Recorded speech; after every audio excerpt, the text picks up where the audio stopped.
Thank you guys for clicking on today's video. If you're new here, I go by Nicky T, and I love creating tech, gaming, and PC related build content.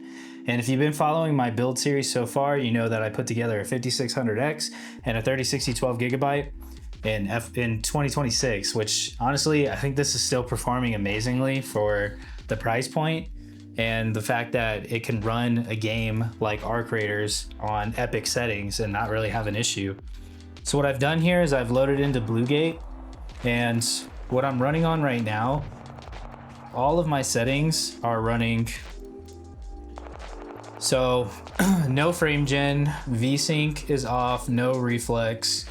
I'm running DLSS quality, transformer model, and we're running on dynamic high RTX global illumination and then epic for everything else.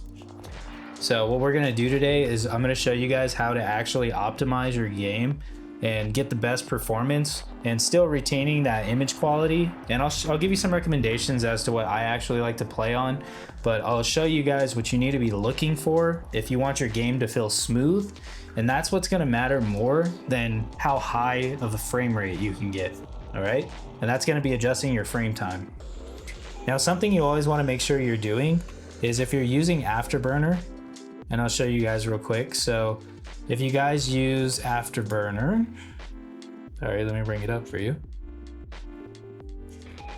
When you guys are doing Afterburner, what you want to do is you want to go into your settings, and this is how you actually enable everything. So you're going to go to monitoring, and you're going to make sure that everything that you want to monitor is checked. So just follow along right here. Make sure you check them all on. And what you're going to do is you're going to click on, so let's say you want to turn on GPU temperature, you're going to click here, show an on-screen display. And then from there, you can hit text. Now, what I like to do for the frame time and 1% low and average frames, I do text and graph, and that's going to give you those graphs at the bottom, and it just helps you monitor, especially if you're looking at your frame time. You want to be able to see that graph, and then if there's any spikes. If there's spikes, that means you're gonna experience stutters. And what you want to try to do is keep that to a flat line as possible. So you're going to go through here. Go ahead, feel free to rewatch this part of the video and just copy all of my settings.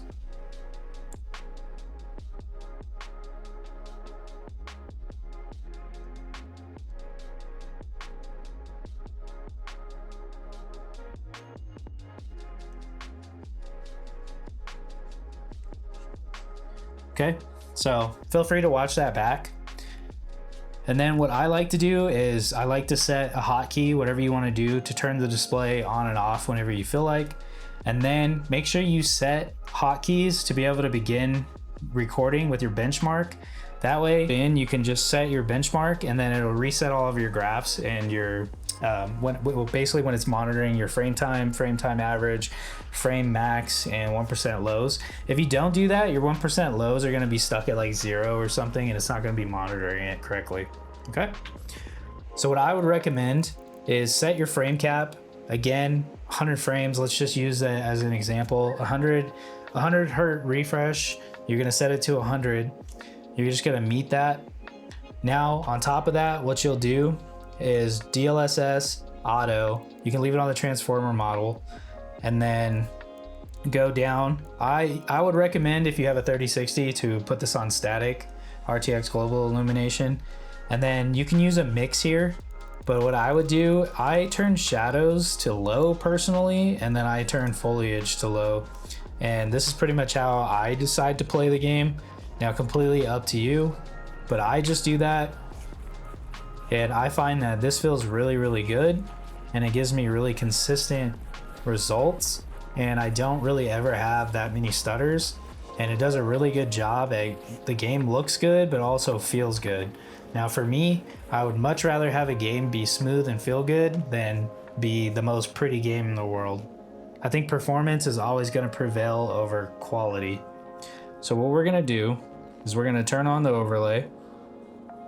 So as you guys can see here, so if you look at my screen, you can see that if you look at the very left, if you look at that D312, D3D12 to the right of that, that's going to be my max frame rate. And if you go all the way to the right, that's going to be my 1% lows. And that 88 is going to be my average. So you guys can also see the chart down below. If you guys pay attention to this down below, so that frame time, you guys can see right here is fluctuating between like 10 to 13 milliseconds. So actually that's pretty playable on arc raiders. I think your target should try to get between like 6 to 9. Probably 6 to 8 is ideal. But as you guys can see, when I came out of that tunnel right there, I actually caused myself to get a stutter. So we're gonna come back in, kind of let it settle. See how smooth that frame chart is? And what I'll do here too, to make it a little bit easier for you guys to see, is I'll move it over. That way you guys can see it a little easier. Okay, so what we're gonna do is we're gonna run out again. And my frame time immediately jumps up to like almost 15 milliseconds. Now it's kind of balanced back out between 12 and like 14. Hitting 18 right here. I could definitely feel it when it gets up there. Ooh, like right here. It's at like 20 milliseconds. Now you guys can probably see this in the recording, but when I move the screen back and forth, it actually is quite blurry and it feels delayed. Like it feels sluggish.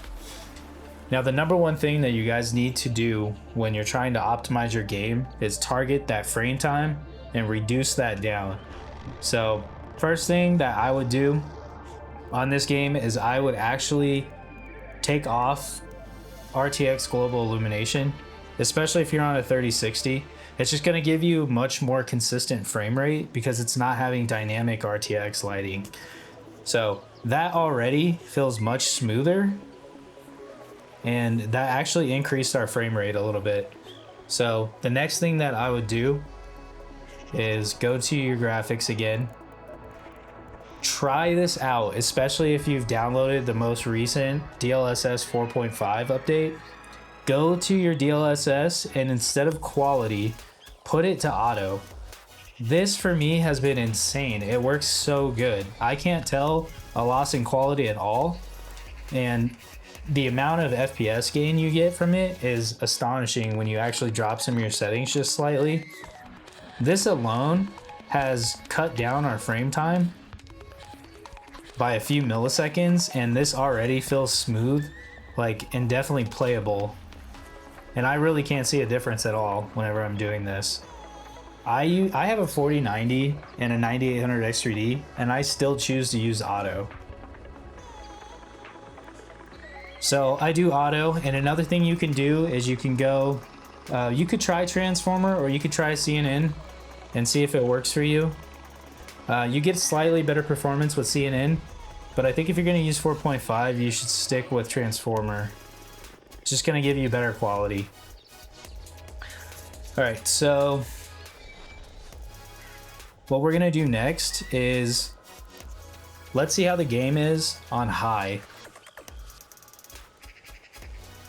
Now, if you guys don't really know, high settings hardly ever look that different from Epic or the cinematic preset, but you save so much in how much FPS you lose by going to those Epic and higher settings. Generally, the return for fidelity is not really worth it. I would always recommend play on like high or like a mix of medium high, and you probably won't even notice that it is on medium and high. Arc Raiders honestly looks good, even on like medium low settings. Okay, so let's just kind of quickly recap what we did. So we took it to DLSS auto, we churned RTX global illumination down to static, and then we just put everything on high. So we really haven't done that much, and we've actually given ourselves 20 to 30 FPS increase. And honestly, this looks really good. And our frame time is anywhere between 9 and like 11 and a half, 12 milliseconds at the most. And this is starting to feel buttery smooth and responsive. Like when you move the mouse really fast, it feels really good. It doesn't feel delayed. My character feels like he's responding as soon as I'm making an input. Honestly, right here, I would be satisfied playing with this. we're hitting upwards of 90 FPS, and our 1% lows over on the right, we took a little bit of a dip right there, but generally they're hanging out around 60 FPS. So I think right here, this is looking really, really good. So one thing you'll notice too is our GPU is bouncing around between 93 to, depending on where we're at, like 98%, 97 right there. And our CPU is around 80, 87, 85, but none of the cores are pegged, which basically means none of the cores are getting stuck at over 100%. So let's just run around right here. I mean, we're hitting 100 FPS now. I have to admit, the 5600X and the 3060 were just such a good set of hardware. I think over time, they still hold up in today in 2026. And honestly, I think this PC is worth building if you are honestly considering just building it to play Arc Raiders and you don't want to spend over $1,000. You want to stay under $1,000, especially if you can find used components. Now, something I'm going to be doing is with the builds that I'm suggesting, I'm going to be showing you how to actually look for those parts used and just give you some recommendations on what kind of pricing you're looking for, and to make sure you guys are making smart decisions out there, and basically just give you insights into what I would buy used and what I wouldn't. So if you want to see that, consider subscribing. And if you do subscribe, make sure you turn on the notification bell so you don't miss the next video in the series. Now, if you haven't seen my other videos, go ahead and go watch them. I'm going to be creating a series of videos for every single build that I do, and that way you guys can see the build, you can see the different components, you can hear how it is to actually shop for the parts, you're going to be able to see gameplay, you're going to be able to see optimization guides, all of that. So if that resonates, again, hit that sub button, drop me a like, let me know down in the comments, does this type of content actually help you, and is this something you want to see going forward? Overall, I mean, this is amazing. Here's what you can do to take it up a notch if you're still experiencing stutters, for one. If that frame time is spiking up and down, what you want to do is set a frame cap. Now, for some reason, people don't understand, or they don't know. Setting a frame cap is one of the best ways to smooth out your frame time and make sure that you're not experiencing stutters, or at least give you the best opportunity not to experience them, even on very high-end hardware. I'm talking 4090, 5090, doesn't matter. If you're not setting a frame cap, and especially if you're going above your monitor refresh rate, pretty much, if let's say your refresh rate is 60 or 120 and you're getting like 140 FPS, or if you're at 60 and you're getting 100 FPS, basically those extra frames, your PC is just rendering for no reason, because it's not going to be rendered with your monitor's refresh. So what I would always recommend, let's imagine that this is a 60 FPS display. What you could do is render the game. You could set a frame cap here if you go into your settings, and you could set a frame cap at 60 FPS if that's all your monitor allowed. Now, one thing you want to be mindful of, and this is something you kind of have to just play with depending on your hardware setup, but if you have a 5600X and a 3060, then you can follow this exactly. You see how when I changed that down to 60 FPS, my milliseconds actually jumped up. Now what this means is I'm actually creating latency. Now that's going to actually make your game feel worse. So what you want to do to get around that is you're going to bump it up until you start seeing that increase or decrease. So you're going to bump it up, bump it up, bump it up. So at 100 FPS, it's decreased the latency. Now what you want to do is balance that out. So what I'll do is I'll actually show you guys an example of when you're generating more frames. So let's say for this example, to keep it simple, the monitor refresh rate is 100. So what I'm going to do is I'm going to actually turn down the graphics so we can try to get more than 100 FPS. So I'm going to put everything on low, and I'll show you guys. Okay, so right here you can see everything on low. You can see that we're hitting 117, 120 FPS. Now, what this will do, it's gonna make your game feel super smooth, right? You can see my frame time is now anywhere between 6 and honestly it jumps up to even like 10, 12, but it's pretty much under 10. Now this is gonna feel super responsive, super snappy. But the problem is if you look over here, let's say you're at 120 FPS and then you like turn and you go into an area that's more demanding and it's gonna drastically fluctuate that.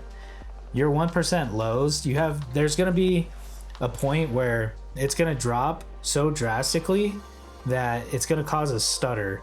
Now what you wanna do to balance that out even more is take that 120 and cap it at 100.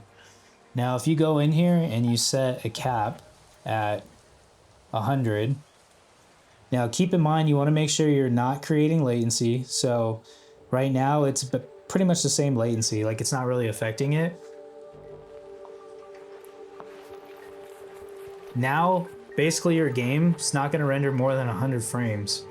So now what this is gonna do, this is also going to reduce the load both on your CPU and GPU.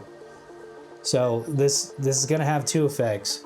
You're gonna have less load going on both your CPU and GPU. You're gonna balance out your frames. You're gonna have a more stable frame time, and you're gonna actually even experience lower temperatures because you're not rendering as many frames and your components aren't working as hard. So there's a lot of benefits to actually going in here and doing that. You just have to try to go in there and set it up, basically. You just have to play around with it based off your configuration. Now, one of the reasons why I want to make these styles of videos is because, one, I see a lot of videos out there where they're not specific to people's hardware setups, and I even made a video that was a little bit general, trying to help people across the board, and it's so hard because there's an infinite number of component configurations, and it's very difficult to have a one-size-fits-all. And now I really want to help everybody and show them that if you have this hardware, here's a good way that you can set it up that works for you. So keep in mind, if you're on 1080p, you build this PC and you have 32 gigabytes of RAM, you know, you're running off an M.2 drive, which pretty much everybody is nowadays.